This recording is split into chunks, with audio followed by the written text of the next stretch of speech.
గత 10 రోజుల క్రితం హైరగుట్ట శ్రీ వైద్యనాథ స్వామి వారి లీలలు ప్రపంచానికి తెలియజేసి వర్షాలు కురవాలని ఆ మహాదేవుని వేడుకున్నాం.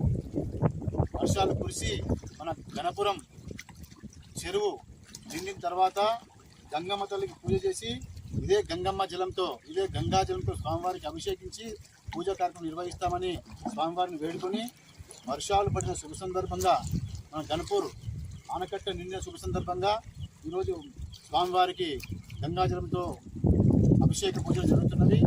అదేవిధంగా ఇక ముందు కూడా వర్షాలు సరైన కాలంలో పడాలని, రైతులు ఆనందంగా ఉండాలని, రాష్ట్రం దేశం సుభిక్షంగా సురక్షితంగా ఉండాలని రాజ్యాధిపతులు అనగా మన ముఖ్యమంత్రి గారు రేవంత్ రెడ్డి గారు రాష్ట్రాన్ని పాలించే సర్వశక్తి సామర్థ్యాలను ప్రసాదించాలని, ప్రధానమంత్రి నరేంద్ర మోడీ గారికి దేశాన్ని రాష్ట్రాన్ని ధర్మాన్ని ముందు నడిపించే సర్వశక్తి సామర్థ్యాలను ఆరోగ్యాలను ప్రసాదించాలని ఆ మహాదేవుడైనటువంటి వైద్యనాథ స్వామిని వేడుకుంటున్నాను. ఓం నమః శివాయ. సర్వభూత హితేరతః. వర్షాల ప్రభావం దీంతో ఈసారి మొన్నటి వరకు ఆందోళన చెందిన రైతులు ప్రస్తుతం అయితే ఊపిరి పీల్చుకున్నారు.